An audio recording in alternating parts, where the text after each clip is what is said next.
tell us what it's been like. You've been at every show, you've done snake pits. Tell us some stories, tell us tales from the road. The set lists look banging in my opinion. Yeah. I have to say, Gavin, I cannot wait for the 9th of May in Athens, and we'll kick it all off and we'll see how it goes. I'd love to see it go crazy after Ecstasy and open with Sandman. Oh, right, yeah. I'd like to see that. I'd like to see that happen again. Get the whole crowd going, get it rowdy. You know, that opening 3 of the Moscow show where you had Sandman, Creeping Death and Harvester. Right. That's nasty. Like that's some head banging stuff going on right there. Yeah, people keep asking me why didn't they do the no repeat here in Australia? I think it was a time schedule, and I think it was logistics and all those types of things. But welcome back to another episode of That Sound Podcast. Today we have Craig Maguire back with us, and Luke, of course. How are you, boys? What's happening? Good, thanks, Gavin. How are you? I'm good. Well, I'm very jealous. I won't lie. I'm on the other side of the world. Good morning. It's fair night time. But yeah, Craig, we've been keeping an eye on the tour, and thank you so much for coming on. You're going to give us a recap of the Adelaide show. But before we get into that, yeah, man, tell us what it's been like. You've been at every show, you've done snake pits. Tell us some stories. Tell us tales from the road. Yeah, it's been great so far. So I flew into Perth on the 31st of October and was lucky on the day to get a snake pit pass from one of my friends, which is, I owe him a couple of beers actually. But what an experience to go into the snake pit. It's I think it's a brand new design for this tour. It's quite small compared to the other tours.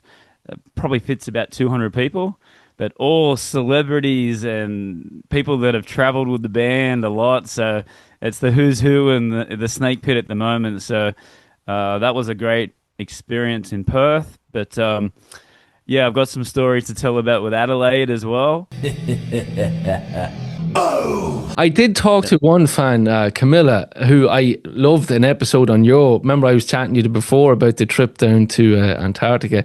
She did that Adelaide really stood out for her. That was before the Brisbane show, but of course there was a couple of gems in the set list in Adelaide that alternated, I think, made some people happy. I know the set list is the topic of conversation, but Luke, looking in, it's I don't know about you, buddy, but I can't wait for your journey to start next summer. Yeah, look, I'm really excited, and as the time grows closer, the excitement grows as well, especially seeing how everybody's getting on the Australian leg of the tour. The set lists look banging in my opinion. Yeah, no, I think something to do with, as you'd say, maybe the set lists are considered a little bit vanilla at the minute for the Australian leg, and that might be causing some controversy among fans. But I think it's that long since Metallica have been in Australia. They are probably accounting for the younger audience that might not have seen them, or some of the fans that haven't had the opportunities to see them before, and they are going to give them the classics that everybody wants to see. From any of the footage I've seen, they seem to be absolutely rocking. All four of them are absolutely killing it. So I have to say, Gavin, I cannot wait for the 9th of May in Athens, and we'll kick it all off and we'll see how it goes. I think we're going to be joining yourself, Craig, in the fire. We start off in Athens. I think it's going to be very warm. Come on. You seem to have got a good bit of sun there for the last couple of days, or the last couple of weeks. Right, yes. Metallica Absolutely. weren't very kind with their logistics. No, we're Oasis. Pick Australia's summer to come and tour. And we are absolutely getting hammered with all the bands that are coming down here. Oasis have just played in Sydney and Melbourne. AC/DC just started their Australian tour last night, 2 nights ago in Melbourne. So, you know, and it's great to see that the headline news aren't political. It's all about AC/DC and Metallica. They're taking over all the headlines in the country, which is absolutely great to see. Yeah, it's great. Like, I was kind of taking the peek in, and social media is on fire lately. And we were talking off air about your chapter head Drain, and I'm sure his phone is on fire. Yeah. Big shout out to Drain. But yeah, between off the top of my head, Jess, who I chatted to from Perth, the food banks, the blood drives, Damage Inc. rocking the night before all these shows, absolutely killing it. Their set lists are unbelievable. Luke, you touched on set lists. Damage Inc.'s set lists have been insane. They have been the deep cuts and killing it every night. Some of our friends from America have been at the shows. I've seen Chris Sulik was at the shows, among many, many others. And it's great to see the family coming together, having a few beers and, building the anticipation. What has them nights been like, Craig? Tell us, you've been to a few of them. Well, just speaking of Damage Inc., they've been great. I mean, as Luke said before, for the diehard fans, maybe not the set list that we're all looking for. Particularly, they haven't been there for 13 years. But yeah, Luke is exactly right. Like, I think the reason why they're doing it is there's a whole new generation of fans. They haven't played here since 2013, and it's all these young fans. James says it at all the shows. Put your hand up if it was the first time you've seen Metallica, and there's a lot of, and he's absolutely shocked, going, "Wow, that's a lot of new fans." So I can understand where they're coming from, but again, the people that are standing at the front, they've been to more than one show, so looking for that deep cut or so. Go to Damage Inc. then. So they're playing the night before. Some of their sets have been amazing. Unforgiven 2, Inamorata. Oh, man. It's been really, really cool to hear all these songs that I don't think Metallica will play on this tour. So yeah, it's been great. Actually, you speak about Five Finger Death Punch. They're doing the same thing as well. They did a comedy show, Craig Gass as well. They did a show in Melbourne and Brisbane. I went to that show in Brisbane and I got to meet him, the bass player of Five Finger Death Punch. And he's actually agreed to come on to my podcast next week. So cool. Really looking forward to having a chat with him, because they've done the last 2 tours with Metallica. Yeah, in Madrid, right? In the US and Europe. So really, really excited for that. But yeah, it's great to see all my friends from the Metallica family. Some of them I haven't seen since the last tour. So just lining up and just, wow, how you doing? It's great to see you. That's half the fun on this tour. So just being able to sit down and have a beer and talk stories. Shooting the shit is half the thing, like you just said. Like I was talking to somebody else, and the set list comes up and up. But like, I chatted to Clint Wells from the Metal Up Your podcast there last week, and we were chatting, and us diehards who are on the rail and that want that deep cut probably amount to no more than 12-15%, so you can't really blame Metallica. Like, and I've chatted to people who went to a show in Perth, in Adelaide, in Brisbane or wherever, and it was their first show and they were blown away. They were like, we got everything. And I'm like, that's it. Like, but I'd take it all day, man. If they're playing in my town or in my country, I'll do it. You know what I mean? Just roll with the punches. I'm not sure. Is that what you want? No, I said, is that what you want? Do you want heavy? Metallica gives you heavy, baby. I definitely have the FOMO, as they say, watching in.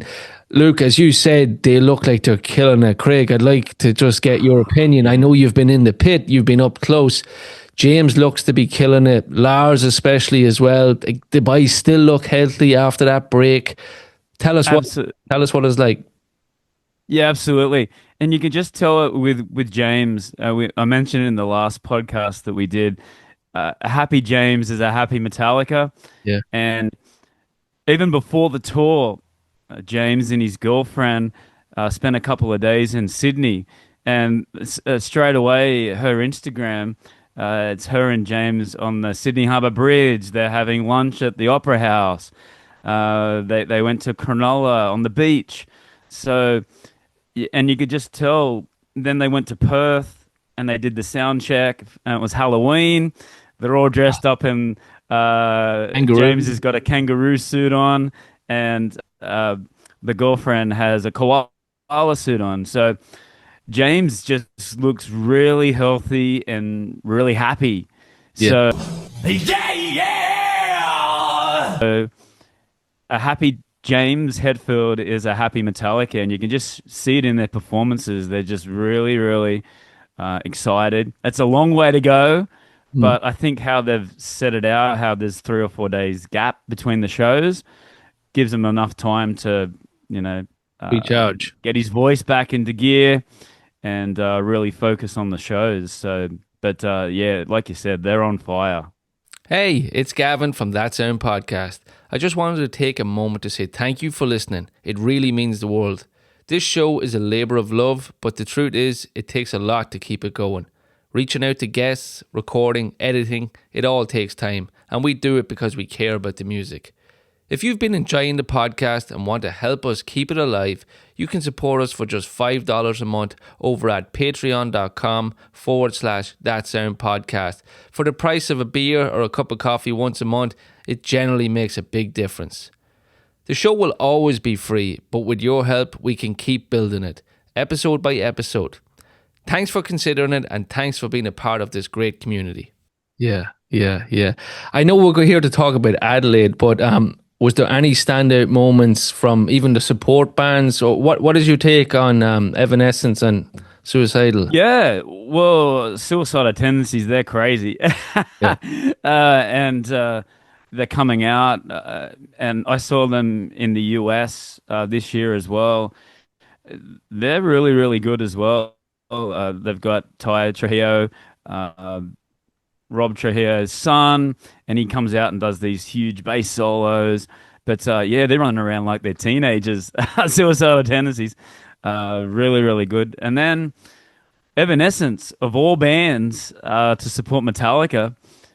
I'm not sure if they're on the same label, but they're really, really good as well. And to be honest, I thought they'd broken up.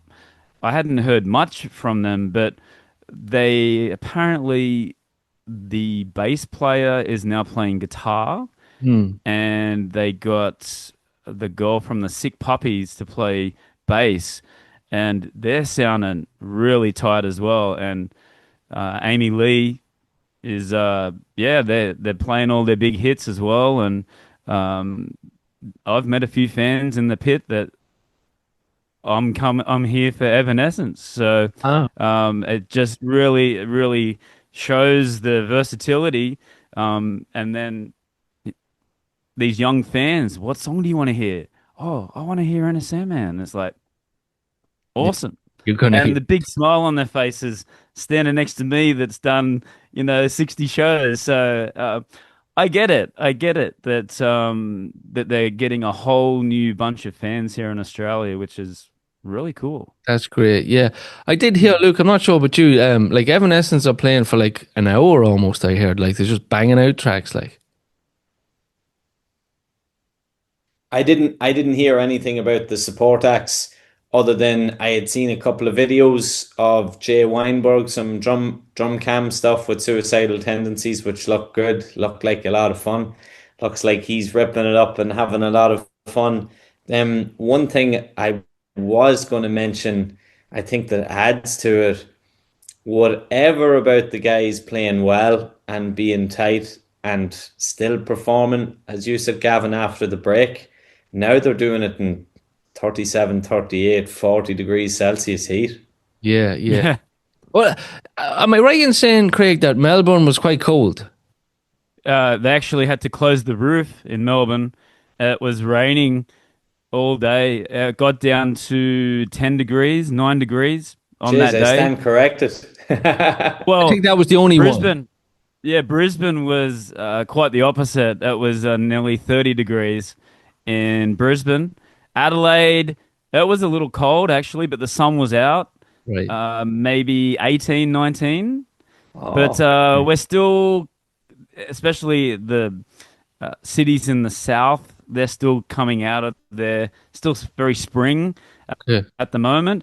But I think tomorrow's forecast for Sydney is going to be in the high 20s. So yeah, a little nice. comfortable. But going from Melbourne, 9, 10 degrees to Brisbane in the low 30s. So yeah, it's all over the shop here, and the time differences as well. I know.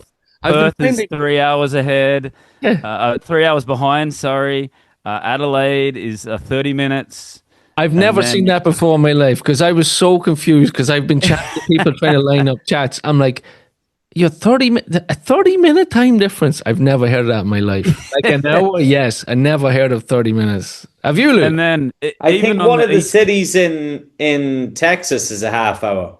I Okay. think. Okay. Yeah, right.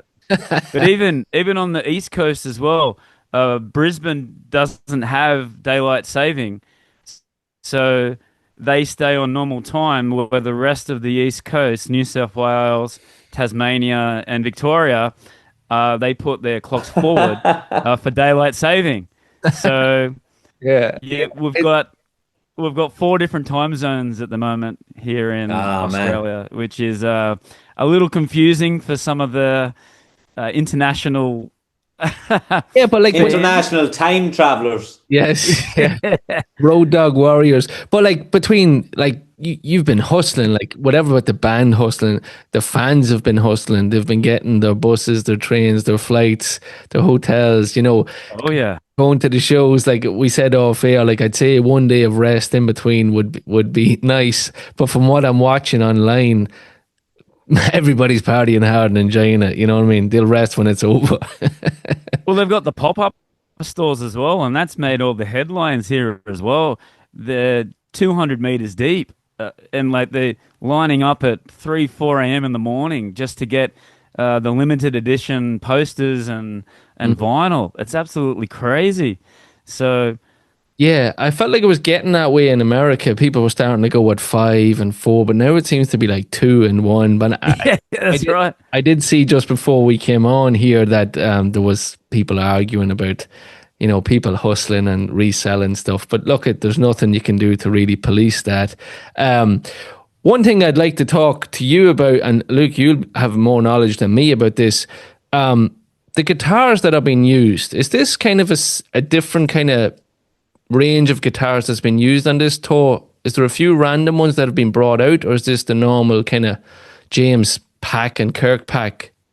I thought I noticed a few different ones, like the Cthulhu one is back out. Was that really frequent in the last round of the North American tour? Oh, I was just about to say I haven't really seen any new guitars with Kirk or James at the moment. But like if there's one that's going to stand out that I haven't really seen any new ones. I don't know if you've seen any, Luke. No, not exactly. Like it seems to be the usual rotation, Oh, Gavin, maybe minus a few. yeah, that's what I So mean. like Maybe, Cook's still rocking the purple Ouija. yeah, The new mummy seems to be on the go. So Hmm. like he has a mummy with a darker airbrush right. that people have been raving about for the last 4 or 5 months. He seems to be using the wine colored V a Yes, little bit more. that's Yeah. what So stood out Oh, to well, me. they're playing. Oh, sorry, Luke. that They're playing the that day that never comes. That's the staple at yeah, the moment, and he's been using that. he loves For, that guitar for that song, and yeah. that would have featured more Gavin maybe during the Hardwired tour. Hmm. Yes. Like I see James is using one of his older Ken Lawrence's. Yes. I think it's the Hunter one still with the bigger chip out of the headstock Hmm. that I thought might have been away getting repaired. I had mentioned that to Shep on that podcast we were talking about. I was like, ask Chad, Yeah. see if it's gone. But it seems to be one of those things where I know we would have discussed before that Metallica have an A and a B rig. Yes. Now, I don't know what the story is, whether they have an A and a B rig for Australia, with that they travelled with two rigs. I don't know whether they did or they didn't. Um, I I can't be sure. Maybe you could shine some more light on that, Craig, but it might make sense if they did, considering what if they've got Qatar, they've got Bahrain, and they've got Abu Dhabi on the way back. Hmm. So Yeah, some of yeah. those So are quite tight that it would make sense if there was an A rig to one and a B rig to the other. But also maybe the logistics of getting from the States out to Australia might be a little more taxing considering um or not considering compared to the States versus Europe. Did just kind well, I of don't know exactly for sure, but I've heard rumors that they designed the whole stage setup here in Australia. They've just hired people and to construct the stage and the snake pit here in Australia. But the thing is, after Sydney, they then have, I think it's 3 days to then have a show in New Zealand. And then Yes. after New Zealand, they've got, I'm not exactly 100% sure, but that they do go to Abu Dhabi on the 30th. So they're going to the Middle East. So that's not it's a quick turnaround. I'm not sure if they're going to go to the US first and then go to yeah. the Middle East. But yeah, it's going to be I interesting to see I'd how they do imagine that that. Abu Dhabi have a stage there because it's like a whole weekend of music, so they can So probably just rock up that's there. Yeah, it's the Grand Prix. It's the Formula One, isn't yeah. Yeah. it? Part of the Formula One, But right? what I was going to say, I was listening to a podcast. I think it was Clint's podcast today, and there was rumors. Now I don't know if this is true, but the time that Metallica was supposed to go, 2013, when James went into rehab, that the hardwired stage that is there, or the wall wired, whatever one it is, was actually in Australia, and they left it there, and it's been there for all these years, and Really? they've just been hiring it out to other bands. So it's been in Australia this long. I don't know. It's a rumor. I can't imagine, like, unless they're renting it out. Clint actually did. It was Clint's podcast, so shout out to Clint and Metal Up Your podcast.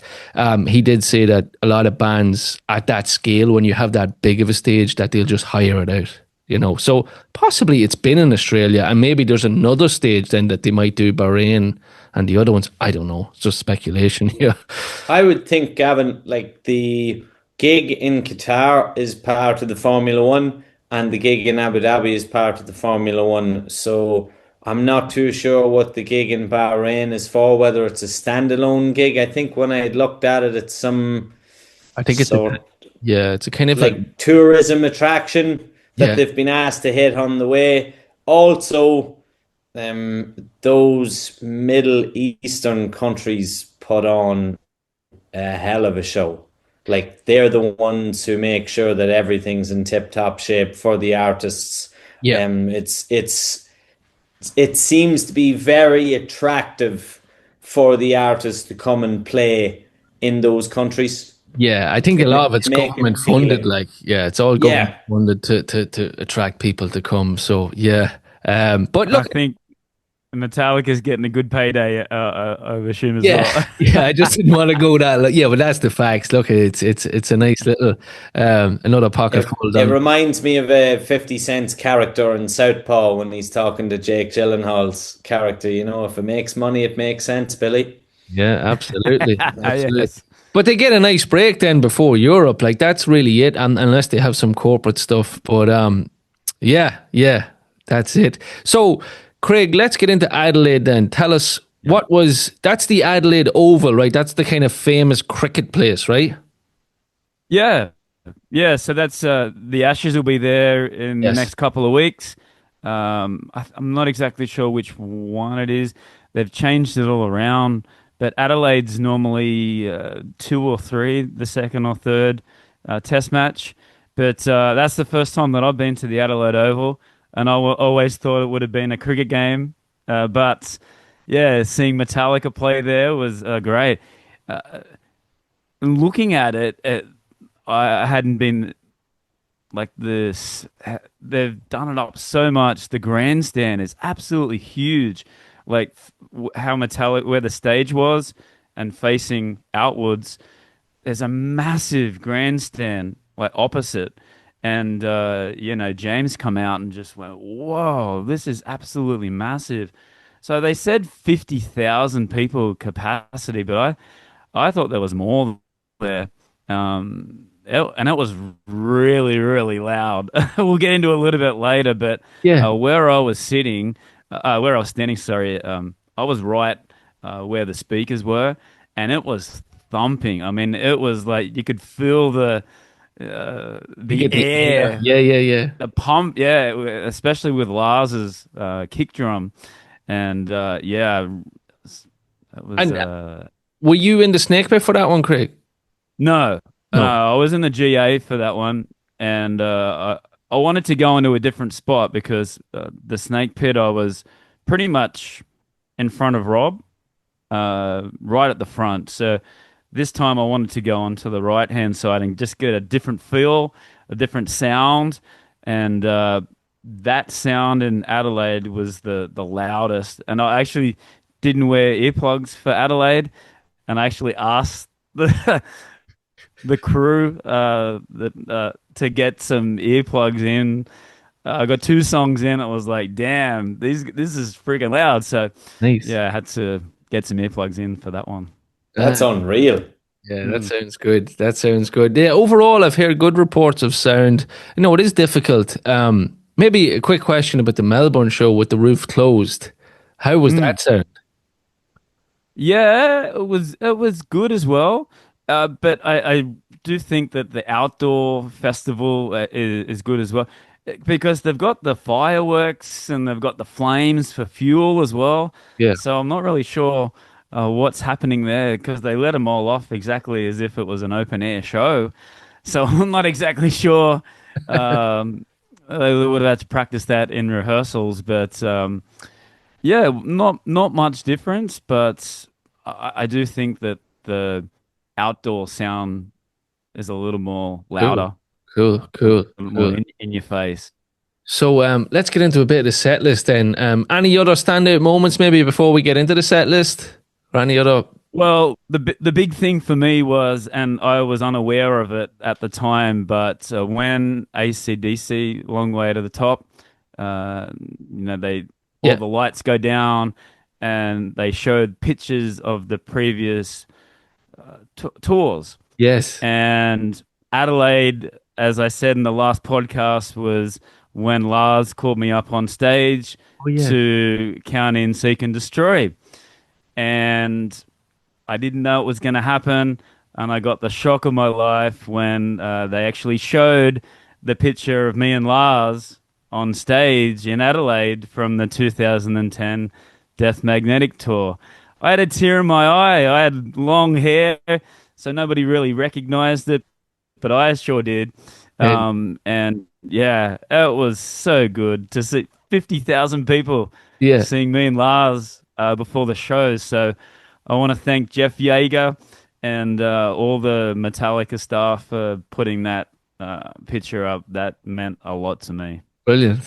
Great. That's unreal, Craig. Yeah. So I've got a video of it on my YouTube. I saw it go up the first time and, hey, that's you. And it's like, yeah, it is me. And I got the video for the last part of it. So brilliant. Yeah. So the pictures are kind of popping up as It's a Long Way to the Top is kind of rolling. They're just throwing up photos. Yeah, they're just showing random photos of the last tours that they've done here in Adelaide. And then with Melbourne, all the shows from Melbourne. So just crowd shots, backstage meet and greets. So yeah, it was really cool. So that was definitely a highlight for me already. So if I wasn't pumped up enough seeing my photo on stage, I was really fired up after that. I wonder, Luke, will we get on the screens in the Aviva for the Slane Castle show? Yeah, look, you wouldn't know. You definitely wouldn't know. If you haven't heard the story, Craig, you'll have to laugh. The COVID video that Metallica released of the Slane Castle gig, myself and Gavin are on camera for The Memory Remains in quite a few spots. but also for the video of the Madrid gig on night 2. Craig was at that show as well, Luke. I was there. You can see the two That Sound podcast pictures and us talking to each other, and then it kicking off and be like, that was the that's song. so cool. Yeah. Yeah, we're just standing behind James. It's cool. So there you go. Well, you never know. Look, will the three of us make one song next year? Maybe. That'd be very funny. That'd be funny. Craig, you're coming to Europe, aren't you? I haven't confirmed it yet, but I am really looking at that the last UK leg. Brilliant. And you've got the no repeat. I see in Ireland. So we talked about it before. How Maguire is my surname, Irish. So I want to go and do some family history as well as so it's ticking up a couple of boxes. I haven't confirmed anything yet, but I'm definitely looking at it. Good, sure. good. Well, if you think about it, we'll look after you. We'll show you the way. We'll go for a few pints of Guinness. We'll have fun. Yes, absolutely. We'll show you the town. You can't have a Guinness unless it's in Ireland, right? No, it doesn't count. It doesn't count. They're only cousins of Guinnesses. You need to come to the real stuff. Yeah. All right, let's get into the set list. Craig, looking at the set list, I think this possibly, I just can't think of the Brisbane one at the top of my head, but I think this possibly is the best one. Like to know your opinion. I agree. Yeah. Yep. This is my, in my opinion, it's the best set list so far on the Australia tour. It's the only show that I can think of that they've changed 3 songs in the set. Yeah. Where the rest of the sets for this tour have only been 1 or 2. Yeah. So Adelaide's been very lucky. I actually thought that with the no repeat, the second night of the no repeat, they would do Whiplash Ride the Lightning as the start. So I just assumed that Adelaide night 2, they would jump into that. But when they come out and did the same thing as Perth, they did Creeping Death Bells. It's like, okay, all right, sticking to the same set, and then as we'll go along. But even like touching back, like you're saying, Creeping Death and Bells, but like, yeah, that's right. It's Creeping Death and Bells. It's Creeping Death. That's right. Yeah. You know what I mean? It's exactly probably one of the best. I think, Luke, what do you think? The best opener that Metallica could possibly pull out right now. Maybe they have done Blackened a couple of times on the North American tour, but Creeping Death or Blackened is the best way to open a show, if you ask me. I'd like to know your boys shout, like what possibly physically the band could do, would you shout is the best opener? Yeah, I would love to see, right, this is a curveball because it's one of my favourite live gigs. I'd love to see a repeat of what they used to do on the Black Album tour. I'd love to see it go crazy after Ecstasy and open with Sandman. Oh, right, yeah. I'd like to see that. I'd like to see that happen again. Get the whole crowd going. Get it rowdy. You know that opening 3 of the Moscow show where you had Sandman, Creeping Death, and Harvester. Right. That's nasty. Like that's some headbanging stuff going on right there. Yeah, like that's doable. Like that, like, I don't know if it's going to happen, but like they do play them songs. They just have to flip the set, Yeah, that's. I'd love to see that. Sorry, Luke. Sorry, Craig. I'd love to see that, and then like some old school closers where you get like, what would you have? You'd have Seek, and probably Battery as your last one, or something. Again, like that's. Yeah, again, they've been playing Battery like in North America, so it's a possibility. I was kind of sweating today too, like jumping the gun here, but about Europe next year, I'm like, then I kind of forgot. No, it's 2 night no repeat. Like they definitely have to play more, like But and there's 4 no repeats. And there's 4 no repeats. Yeah, like there's Frankfurt, Budapest, Dublin, and London. So. We won't rub it in too much here, Luke. We're on the Australian set. Sorry, there's going to be a picture. That's another topic to be discussed, and I don't know if you've discussed it in previous podcasts, but people keep asking me why didn't they do the no repeat here in Australia? I think it was a time schedule, and I think it was logistics and Mm. all those types of things. But I really do think they could have done Sydney and Melbourne possibly as a no repeat. Here's a The demand question. is definitely there. Here's a question for you, Craig. Would you Mm. have dropped Adelaide and Brisbane for, 2 nights in Perth and 2 nights in Sydney? That's a big call. I don't think you can do that. Like Adelaide had 50,000 people there, and Brisbane, I think it was 50 or 60,000 as well. So Mm. that's a tough call. Oh, you could Yeah, possibly get deeper cuts. There'd be a tougher ticket to that's get. true. And Um, Oasis did that. They only did Melbourne and Sydney, mm. so that's interesting. But AC/DC are doing it. They're all doing two shows in each of the, Right. and they're a lot older than Metallica. Yeah. I'm just saying. Yeah. There's some shots being thrown here. Yeah, but no, I get it. I do get it. I do get it. But like I've heard on other podcasts, and um, you know, the guys obviously want to wrap up before Christmas. They had that window, and it's very hard to please everybody, I guess. And I think the best way they're doing it is accommodating everybody. Australia's a big damn country. They're going to every major city, and they're doing one show. And I think what they did was right, instead of doing the 2 nights in Sydney, Yeah, say two in Perth or something, because you're going to upset a lot of people, because not everybody can afford to jump on a plane and go in a hotel, and they accommodated every city, I think. What do you think, Luke? Yeah, look, I would agree with you, Gavin. I have to agree with you too, Craig, in saying that if you had 50,000 people in Brisbane and 50,000 people in Adelaide, you can't call those. Like yeah, you can't scratch those off. 100,000 people, Gavin, aren't going to travel between, let's say, Sydney and Melbourne for Yeah. another night. Yeah. You would nearly have to do two no repeat weekends in Sydney, one after the other, and two in Melbourne, something like that. But Yeah.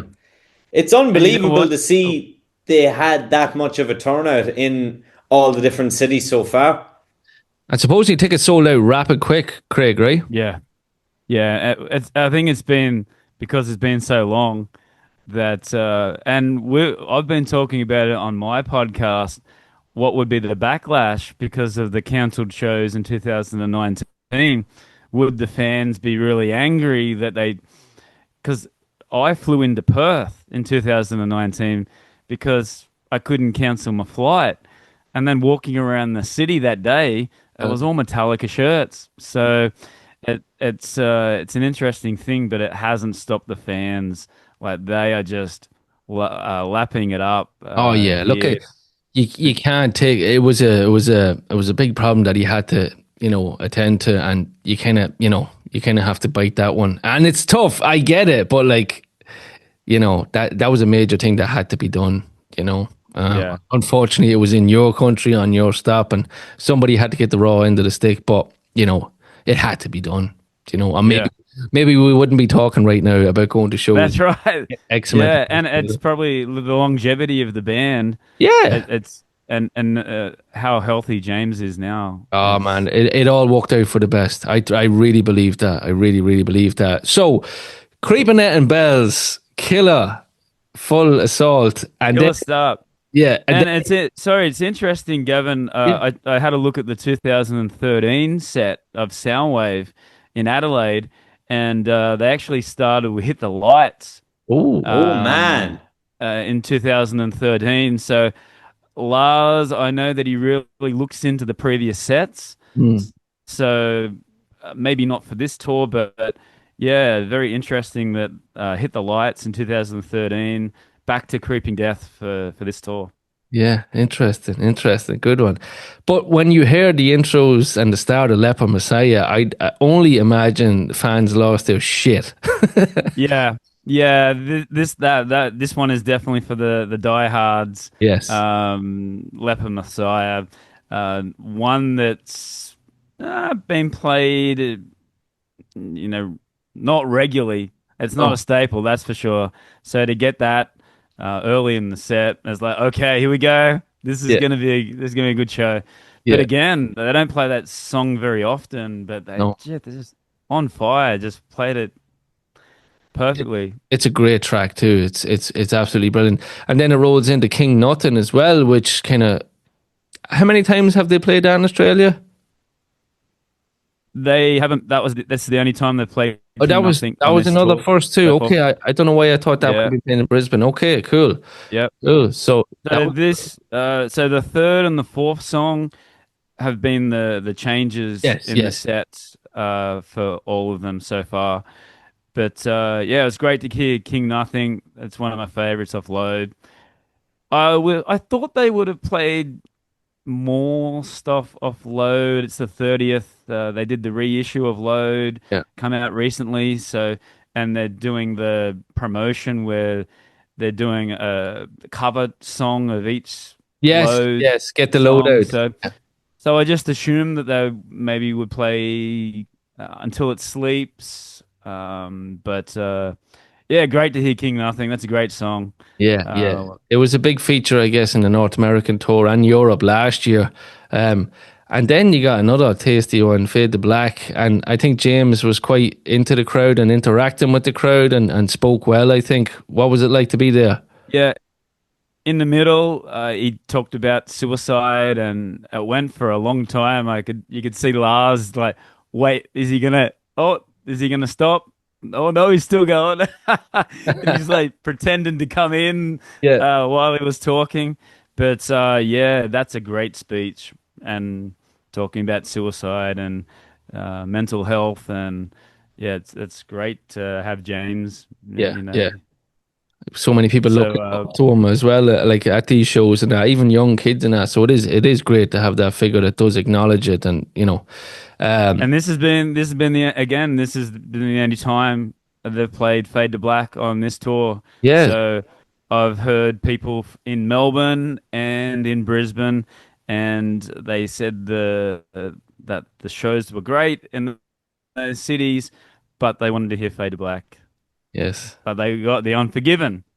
That's so they can't be too. Can't have it all. Too sad. Yeah, you can't have it all. That's right. Yeah. When they're only playing 15 songs now, they used to play 20, and then it went down to 18. Now it's 15.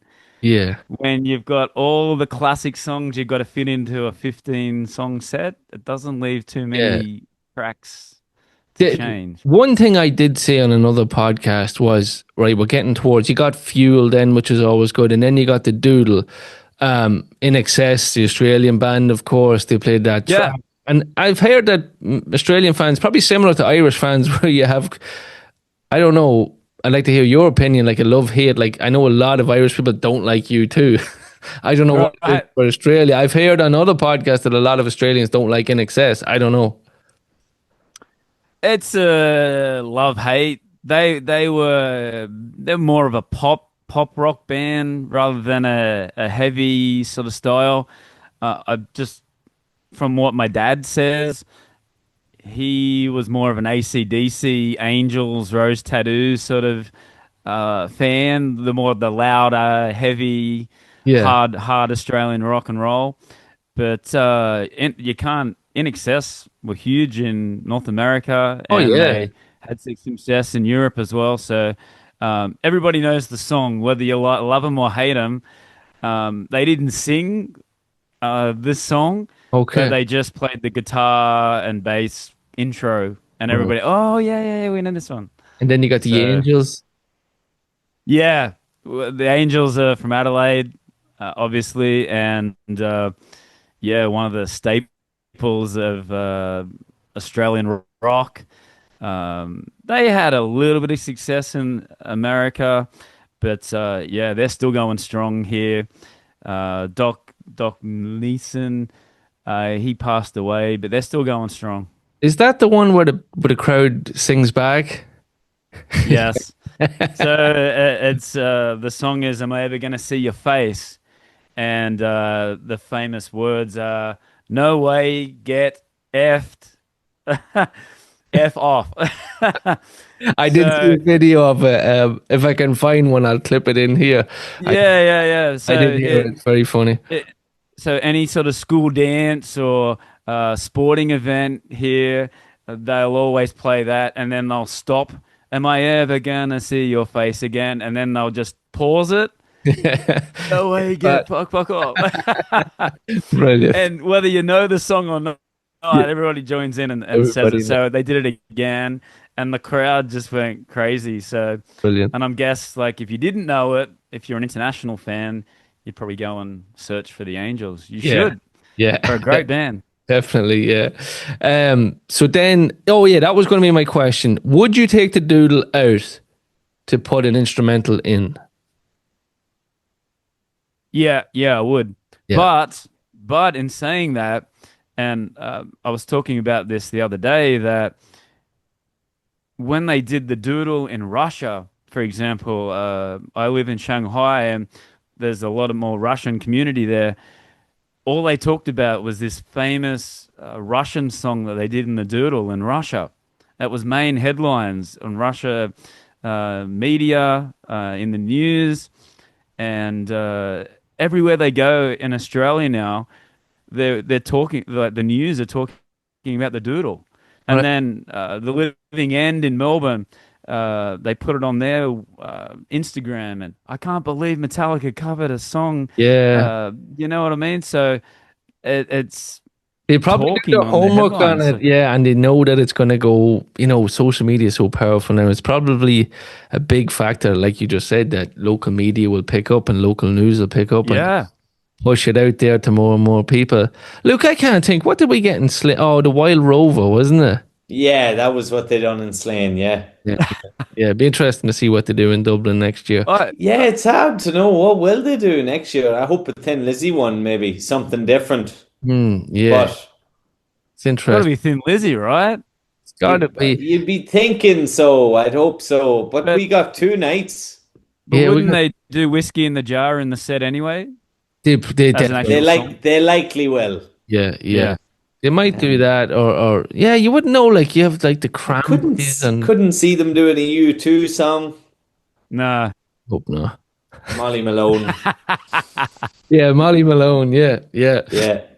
So then you got Day, Mott, Sad, and it kind of finishes kind of standard enough. That's the kind of rinse and repeat second half of the show. It's interesting. Sorry there, Gavin. The Day That Never Comes, that they've played that in every show so far. I've never heard this song to be a staple, actually, until the Death Magnetic. But even on the Death Magnetic tour, they wouldn't play this every night. I went to 21 of those shows in Death Magnetic. They weren't playing Day That Never Comes every night. So to have this as the only song from Death Magnetic is interesting. Yeah, for a hardcore fan. Yes, I know we got it in Madrid because I remember it. I thought it was a great moment. I thought that. Yep. Yeah, I thought it was special. But yeah, I hear you. I don't think there's been any other tracks. Has the boys from Dead Magnetic even last year? No. I think that's Cyanide. Oh yeah, last year actually, Cyanide got a run a couple of times. We got it in Madrid, didn't we? Yep. Yeah, on the first night. Yes. Yeah, we did. Yeah. Yes, we did. Yeah. Yes. Yeah. And I think didn't they doodle Suicide and Redemption for one of them? Yes. In Madrid? No, for one of the doodles last year on tour. I actually think they did that in Denver. One of the Denver shows. Okay. They did Suicide Redemption. And they did before The Day That Never Comes. I think they were just jamming on it and then went into that. But, they did To Live Is To Die as well. I remember in Toronto they did the doodle of that. Yeah, like just teasing it. But I'd take that. You know the way they kind of do 2 songs? I'd take like do it, even if it's a doodle of a deep cut and the local song. Don't play 2 local songs. Yeah, I do agree, Gavin. Or bring back the Punning Stunts era, a bit of a doodle into Sanitarium, into Nothing Else Matters, you know? That's a great Speaking of that, Luke, we haven't heard Sanitarium on this tour yet, and I would just assume that they would have swapped Day That Never Comes for Sanitarium on this leg on the second half of this, but they've stuck to The Day That Never Comes. So I thought that was interesting. I really thought that at least Brisbane would have got Sanitarium, but they stuck with The Day That Never Comes. But anyway, that's interesting, isn't it? Yeah. I Maybe wonder, Sydney. will we see Ride the Lightning come back? Yeah, it did. well, we got Ride the Lightning in Brisbane, but that was the first time we heard that as well. So, But instead of say Lep or Gavin, going forward, I wonder will we get that 3 again of Creeping Death Bells and Ride? Possibly. That'd be nice. Where did Ride come in the Brisbane set? Was it number 3? that was number 3. That was the only change from the Melbourne show. Okay. There was only one. Yeah, they played Memory in Melbourne and then Ride the Lightning for Brisbane. So that were the only changes. So We will have the Adelaide. So yeah, for a hardcore fan, Adelaide's been the best cool. set so far. We have the Brisbane recap coming soon. We're recording. Come on. We're recording right now on a Friday, and I'm recording it on a Sunday. Me and Luke is recording with Clint from Damage Inc. So he's going to review that one, and we can't wait to pick his brain. Oh, come on. On his tour with Metallica. So then where are we? With Moth into Sad. Any other standout moments? You got the how was the crowd for Nothing Else Matters? Everybody singing. Nothing Else Matters is just, it's an absolute banger of a song. I put that video from Perth on my TikTok, and I've got 250,000 likes. Wow. It's just a minute, just the intro and James singing the first verse, and obviously it's more people from Asia, but we haven't seen Metallica yet. Thank you for showing it, and I can't believe it. That's the most successful video that I've had. We have a TikTok, and I haven't a clue what I'm doing on it. I'm like, but yeah, it just goes to show you that that song. I mean, Miley Cyrus did a remix of it with Elton John, so a whole different crowd has seen that song or heard that song. So 100%. Yeah, and the cameras. You'll have to get some footage of Adelaide. I didn't get a chance to turn around. I would have lost my spot in the mosh pit. But everyone with their the lights, their phone cameras. Yeah, that was so good. Even James was saying, get your lights out. Yeah, brilliant. How has lit up the show? He definitely changed his tune over these 30 or 40 years. It used to be something. Yeah, that's right. And going to the days where there's lighters. It's on our phones now. So. Absolutely.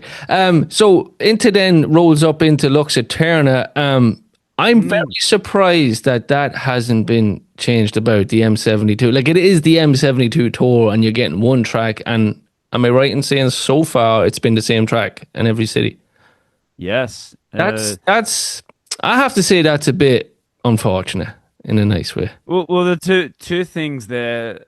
The first thing is that they didn't tour for Hardwired to Self-Destruct, and this is the tour for the 72 season. So that's another thing that the fans feedback that I've got is that they want to hear more, which is shocking because when you see Metallica play, or any band really, you only want to hear maybe one or two from the new album. Yeah. But I think it deserves more than one track. Yeah. Especially when you're playing 6 songs here. Definitely the title track, at least 72 Seasons, the song. Even if you're sticking to that one slot, you gotta change it up. Like, they have been playing 72 Seasons, they're playing Lux, and they've been playing, what's the other one they've been playing a lot? Screaming Suicide, they don't know what. Too far gone. Too far gone, yeah. Too far gone. Like, surely to God they could have. But, all right. I feel like Metallica almost like had to do this tour. Like they had to do it. Like Yeah. whatever happened, like we touched on a while ago, James went into rehab, and there probably was a guilt feel there, and like, right, we have to go back to Australia. We got a letter. We got a personal letter from the band. They Really? signed, like, when everybody that was in the fan club at that time got a personal letter sent saying that we're really sorry, but we'll come back, signed by the whole band. So, That's fair uh, enough. but yeah, I get what you mean. Yeah. But what I'm saying They is, have to come back. I feel like they just kind of, I'm not going to say just stroll through this, but I don't feel like they're being adventurous enough for maybe, unless something comes out in Sydney. But from what I've heard, and I don't know anything, I'm just listening to people in, fans like ourselves, and everybody seems to think that that's it, man. It's like, Yeah. 3, 4, 5 is maybe going to change, but the rest is rinse and repeat. But like I said Yeah, at the start of this podcast, I'd be happy with that all day. It's Metallica. Yeah. It At is. the end of the Definitely. day, they're playing in your city, so yeah, just be happy that they're still a band. Exactly. And I'd love to see more positivity online than yeah, that's right, exactly. pissing and moaning. Just enjoy it. And that's the hardcore fan, and I understand, but also that again, that fan that's going there for the first time, or the father taking the son Yeah. to the first show, and then hearing Sabbath True and Ennis Sandman. What a feeling Oh, it yeah. is to hear that song for the first time Yeah, live. I mean, 100%. And like we gives touched you on, goosebumps. that's the 85% probably of the overall crowd that's going. Like if they played, The Unforgiven 2 and Battery and Sanity and all these deep cuts, there'd be people scratching their head going, what is this? What is this? So I think they're doing the best they can. But I really do think that that at least the new album deserves two songs Okay. from, Yes. or at least change. Yeah, like you said, change it to Okay. Yeah, 72 seasons. I agree. Swap it around. Yeah, I agree.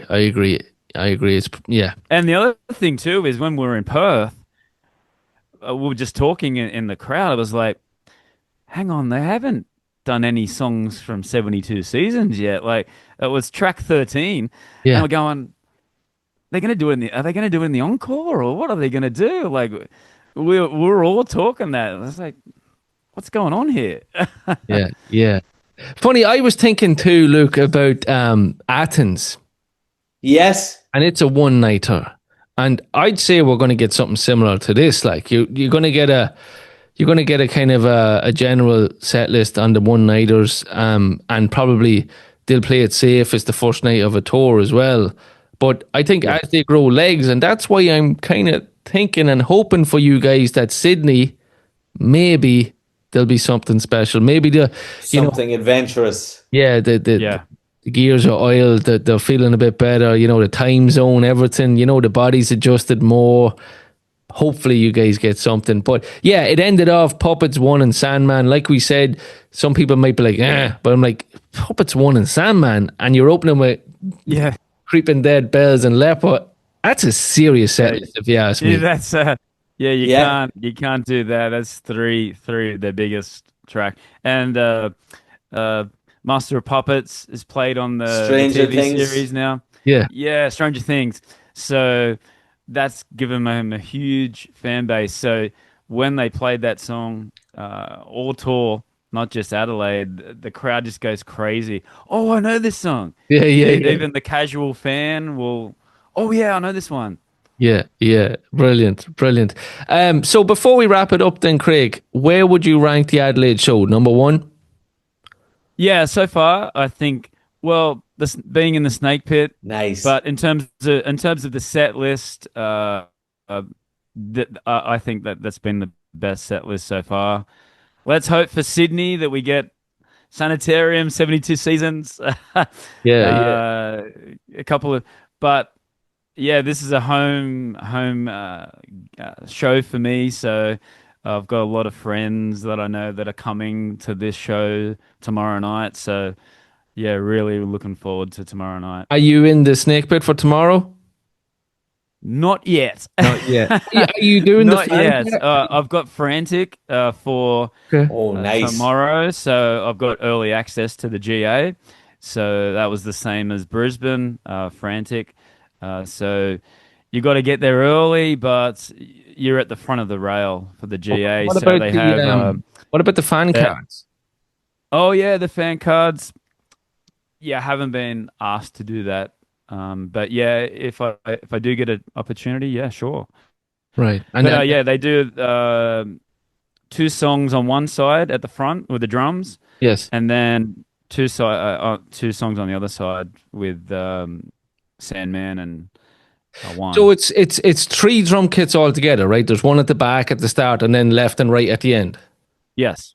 And Yeah, so they're popping up. Yep. So right next to it, you can actually hear Lars. I don't know if you heard that as well, like on your tours, but you can hear Lars playing. Yeah. And so it's a little bit behind. Slight delay. Yeah, remember? Yeah, so it's a little bit confusing for the casual fan. But yeah, Lars just absolutely smashing it. I was in Brisbane, Luxa Turner, and was it Seek and Destroy? Yeah, no, Master of Puppets. Sorry, Luxa Turner and Master of Puppets. Nice. And you could just all you could hear was him hitting it, well, that close, and then that little delay with the vocals. So yeah, put a little a little confused, but yeah, I've heard we've yet to be in the Snake Pit. Please God, maybe next summer some luck will go and we'll get in. But yeah, I heard. Look, you can't have it all. Like we touched on the set list, being in the Snake Pit, the sound is not as good because of reasons like that. But you're getting the boys are right there playing in front of you. So, you know, to change it up, I guess, if you're doing so many shows like you're doing right now, I think it's a great way to do it. But it sounds like Adelaide was a hell of a show, Craig. Thanks so much for coming on. I know it's early morning over there and late over here, but it's great talking to you as always. And check out Craig's podcast, of course. Tell Craig your story. It's an absolutely brilliant podcast. I was a guest on there a couple of months ago. Craig has got Craig, you got the bass player from Five Finger Death Punch coming on. You just had Clint Lovering as well. You've had so many people in the Metallica family. Go check it out. It's a brilliant podcast. Big thanks again for coming on. And yeah, keep in touch, man. We keep an eye on your social medias. I love seeing your videos and your posts, man. No worries. And hopefully next year we'll be able to have that Guinness. Definitely. It's on us, right? Very overdue. Yes. Thanks, Craig. Thanks. Have a great one, man. No worries, Luke. Thank you. Bye-bye.